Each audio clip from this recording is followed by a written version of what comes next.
नमस्कार. स्वामी भक्ती स्वामी पूजन या यूट्यूब चॅनेलवर आपले सर्वांचे मनापासून खूप खूप स्वागत आहे. नमस्कार. आजच्या या विशेष व्हिडिओमध्ये आपण स्वामी समर्थांच्या अद्भुत जीवन प्रवासाची कथा जाणून घेणार आहोत, ज्या की आपल्याला श्रद्धेला आणि जीवनाला नव्या दिशेने घेऊन जातात. चला तर मग व्हिडिओला सुरुवात करूया. श्री स्वामी समर्थ. श्री स्वामी चरित्र सारामृताच्या प्रारंभात पहिल्या अध्यायातच या ग्रंथाच्या पूर्तीसाठी सर्व देवदेवतांचा आशीर्वाद, त्यांच्या महिमेची प्रार्थना हे सर्व समाविष्ट केलेले आहे. सकल विश्वाचा जाणता महाविष्णू, 64 कलांचा अधिपती, श्री गजानन, शब्द सामर्थ्य देणारी देवता श्री सरस्वती, विष्णू महेश यांचा एकत्रित अवतारातून साकारलेले श्री दत्तात्रेयांना विष्णू गोवा स्वामी चरित्र सारामृत पूर्ण करण्याची विनंती करीत आहेत. त्याचबरोबर विष्णू, ब्रह्मा आणि महेश यांचा एकत्रित अवतार असलेल्या श्री दत्तात्रेयांनाच विष्णू बुवा यांनी स्वामी चरित्र सारामृत पूर्ण करण्याची विनंती केली. स्वामी चरित्र सारामृताच्या लेखनात विष्णू बुवांनी संत तुकाराम महाराज यांचा, श्रीमंत श्रीधर व वामन पंडित यांचाही स्मरण केले आहे, जे त्यांच्या आध्यात्मिक वारसाचा अविभाज्य भाग आहे.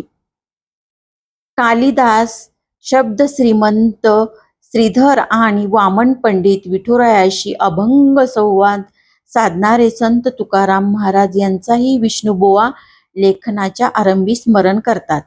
चरित्रगाथा सांगण्याचा विष्णुबुवांनी संकल्प सोडला, त्या श्री स्वामी समर्थ महाराजांच्या चरणी लीन होऊन विष्णुबुवा आपले लेखन कार्य संपूर्ण करण्याची स्वामींना गळ घालतात.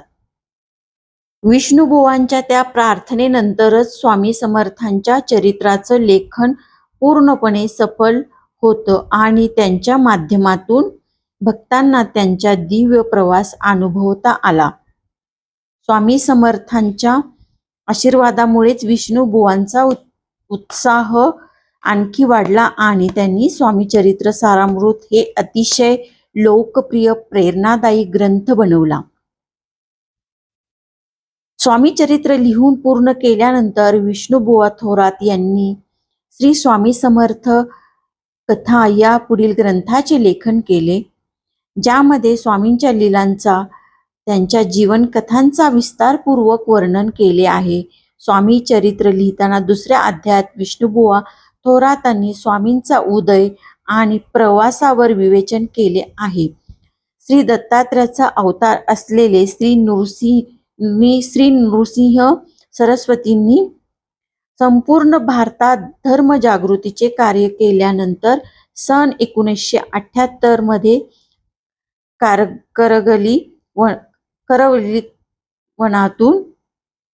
कर्दळी वनात अदृश्य होऊन अवतार समाप्ती केली.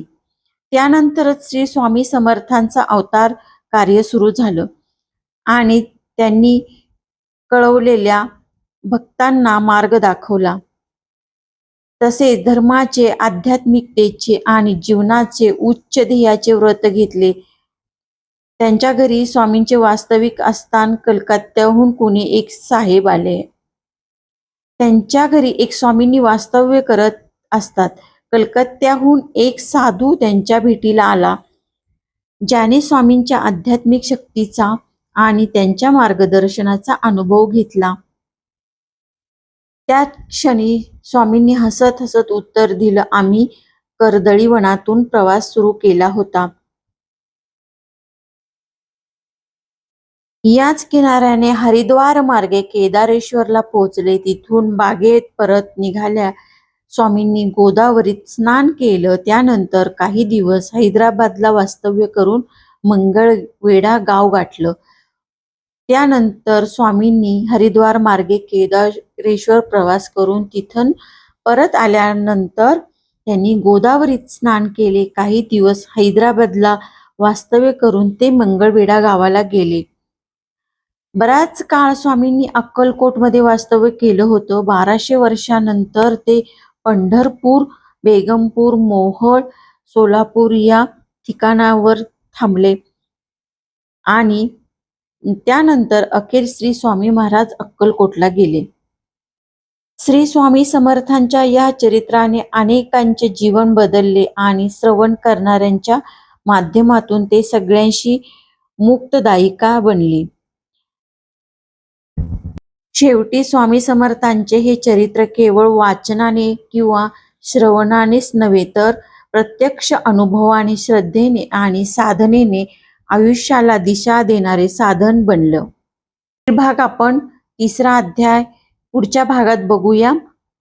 आता मित्रांनो, स्वामी समर्थांच्या या शिकवणीने आपल्याला जीवनात दिशा मिळेल हीच अपेक्षा करते.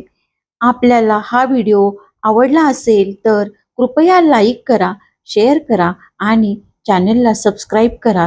धन्यवाद. आणखी जाता जाता एक छोटासा संदेश देते.